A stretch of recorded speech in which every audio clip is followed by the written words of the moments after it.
Capítulo 11 da sematologia e da tipologia. Linguagem dos sinais e das pancadas, tipologia alfabética. As primeiras comunicações inteligentes foram obtidas por meio de pancadas, ou de tipologia. Muito limitados eram os recursos que ofereciam esse meio primitivo, que se ressentia de estar na infância a arte, tudo se reduzindo nas comunicações, a respostas monossilábicas, por sim ou não, mediante convencionado número de pancadas. Mais tarde foi aperfeiçoado, como já dissemos. De duas maneiras se obtém as pancadas com médiuns especiais. Esse meio de operar demanda certa aptidão para as manifestações físicas. A primeira, a que se poderia chamar tipologia, por meio de básculos, consiste no movimento da mesa que se levanta de um só lado e cai batendo com um dos pés. Basta para isso que o médium lhe ponha a mão na borda. Se quiser confabular com determinado espírito, será necessário evocá-lo. No caso contrário, manifesta-se o primeiro que chegue, ou o que tenha o costume de apresentar-se. Tenho convencionado, por exemplo, que uma pancada significará sim e duas pancadas não, ou vice-versa. Indiferentemente, o experimentador dirigirá ao espírito as perguntas que quiser. Veremos adiante quais as de que cumpre se abstenha. O inconveniente está na brevidade das respostas, na dificuldade de formular a pergunta, de modo a dar lugar a um sim ou a um não. Suponhamos que pergunta ao espírito: que desejas? Ele não poderá responder senão com uma frase. Será preciso não dizer: deseja isto? Não. Deseja aquilo? Sim. Assim por diante. É de notar-se que quando se emprega esse meio, o espírito usa de uma espécie de mímica, isto é, exprime a energia da afirmação ou da negação pela força das pancadas. Também exprime a natureza dos sentimentos que o animam, a violência pela brusquidão dos movimentos, a cólera e a impaciência, batendo rapidamente fortes pancadas, como uma pessoa que bate arrebatadamente com os pés, chegando às vezes a atirar no chão a mesa. Se é amável e delicado, inclina no começo e no fim da sessão, a mesa à guisa de saudação. Se quer dirigir-se diretamente a um dos assistentes, para ele encaminha a mesa com brandura ou violência, conforme deseja testemunhar-lhe a afeição ou antipatia. Essa propriamente falando, a sematologia, ou linguagem dos sinais, como a tipologia é a linguagem das pancadas. Eis aqui um exemplo notável do emprego espontâneo da sematologia. Um dia, na sala de visitas, onde muitas pessoas se ocupavam com as manifestações, um senhor do nosso conhecimento recebeu uma carta nossa. Enquanto a lia, a mesa que servia para a experiência veio repetidamente colocar-se ao seu lado. Concluída a leitura da carta, ele a foi colocar sobre uma outra mesa, do lado oposto da sala. Aquela mesa o acompanhou e se dirigiu para onde estava a carta. Surpreendido com essa coincidência, calculou o destinatário da carta, que entre esta e aquele movimento alguma relação havia, e interrogou a respeito. O espírito que respondeu ser o nosso espírito familiar. Informado do ocorrido, perguntamos por nossa vez a esse espírito qual o motivo da visita que fizera àquele senhor. A resposta foi: é natural que eu visite as pessoas com que te achas em relações, a fim de poder, se for preciso, dar-lhe assim como a elas os avisos necessários. Não tardou que a tipologia se aperfeiçoasse e enriquecesse como um meio de comunicação mais completo, o da tipologia alfabética, que consiste em serem as letras do alfabeto indicadas por pancadas. Pode obter-se essas palavras?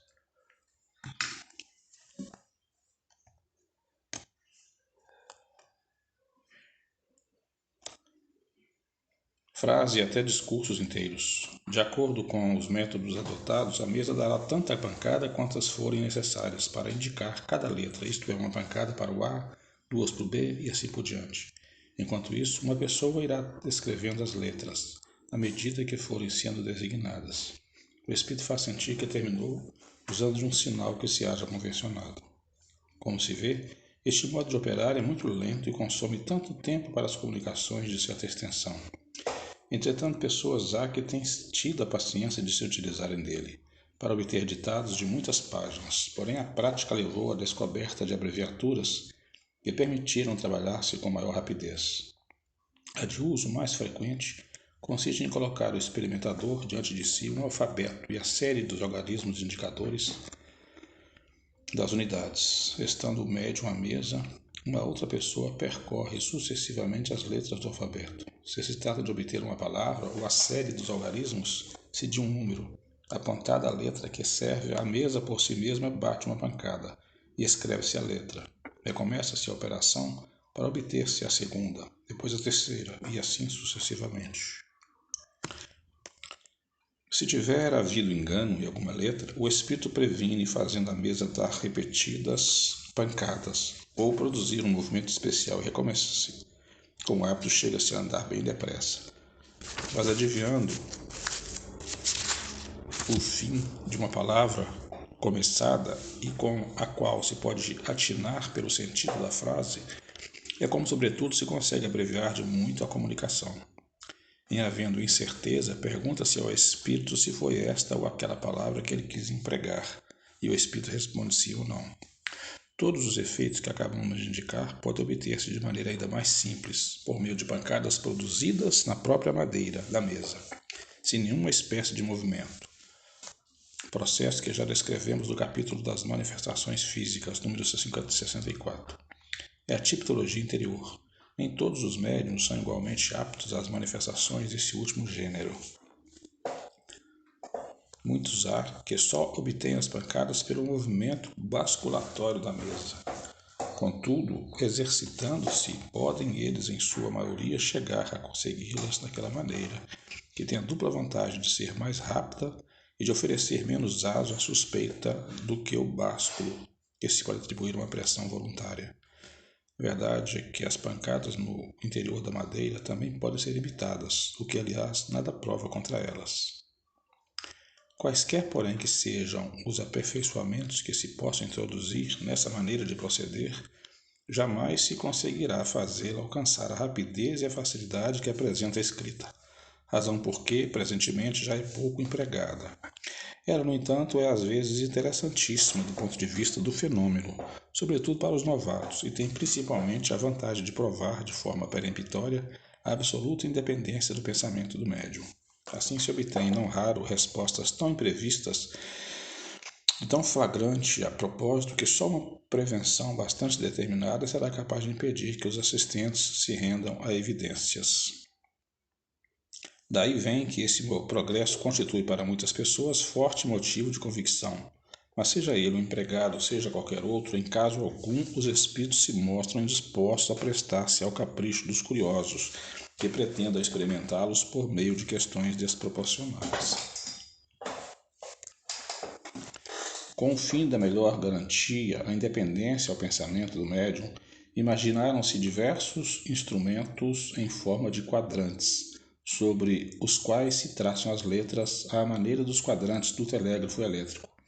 Uma agulha móvel que a influência do médium põe em movimento mediante um fio condutor e uma polia indica as letras. Esses instrumentos só os conhecemos pelo desenho e descrições que têm sido publicados na América. Nada, pois, podemos dizer de valor deles.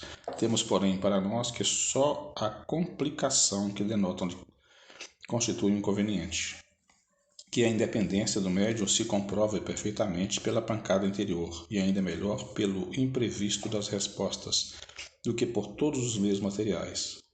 Acresce que os incrédulos, sempre dispostos que estão a ver por toda parte artifícios e arranjos, muito mais inclinados hão de estar a supô-los num mecanismo especial do que na primeira mesa de que se lance mão, livre de todo e qualquer acessório. Um aparelho mais simples, porém, do qual a má-fé pode abusar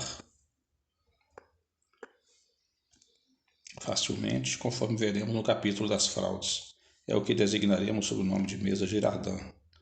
Tenho em atenção o uso que fazia dela o Sr. Emílio Girardin, das numerosas comunicações que obtinha como médium, porque essa senhora, se bem fosse uma mulher de espírito, tinha a fraqueza de crer nos espíritos e nas manifestações. Consiste o instrumento num tampo móvel de mesa com um diâmetro de 34 centímetros, girando livre e facilmente em torno de um eixo como uma roleta. Sobre sua superfície, acompanhando-se a circunstância, se acham traçados como sobre um quadrante as letras do alfabeto, os algarismos e as palavras sim e não. No centro existe uma agulha fixa. Pousando o médium nos dedos na borda do disco móvel, este gira e para, quando as letras desejadas estão sobre a agulha. Escreve-se umas após outras as letras indicadas e formam-se assim muito rapidamente as palavras e as frases. É de notar que o disco não desliza sob os dedos do médium, que o seu dedo, conservando-se apoiado nele, lhe acompanha o movimento. Talvez que um médium poderoso consiga obter um movimento independente. Julgamo-lo possível, mas nunca o observamos. Se pudesse fazer a experiência dessa maneira, infinitamente mais probante ela seria, porque eliminaria toda a possibilidade de embuste. Resta-nos destruir um erro assaz espalhado, o de confundirem-se com espíritos batedores todos os espíritos que se comunicam por meio de pancadas.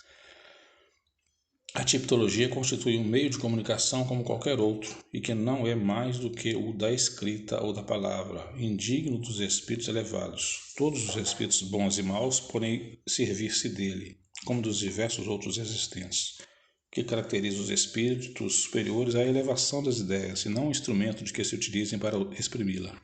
Sem dúvida, eles preferem os meios mais cômodos e, sobretudo, mais rápidos, mas em falta de lápis e papel, não escrupulizarão de valer-se da vulgar mesa falante.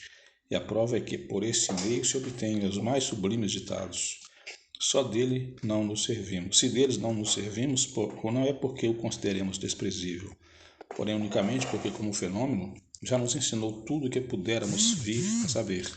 Nada mais lhe sendo possível acrescentar às nossas convicções, e porque a extensão das comunicações que recebemos exige uma rapidez com a qual é incompatível a tipologia. Assim, pois, nem todos os espíritos que se manifestam por pancada são batedores. Esse qualificativo deve ser reservado para os que poderíamos chamar batedores de profissão, e que por esse meio se deleitam em pregar partidas para divertimentos de umas tantas pessoas em aborrecer com as suas importunações. Pode-se esperar que algumas vezes deem coisas espirituosas, porém coisas profundas nunca. Seria, conseguintemente, perder tempo formular-lhes questões de certo porte científico ou filosófico. A ignorância e a inferioridade que eles são peculiares deram motivo a que, com justeza, os outros espíritos os qualificassem, ou saltimbancos de muito espírita. Acrescentemos que, além de agirem quase sempre por conta própria, também são a miúde instrumentos de que lançam mão os espíritos superiores quando querem produzir efeitos materiais.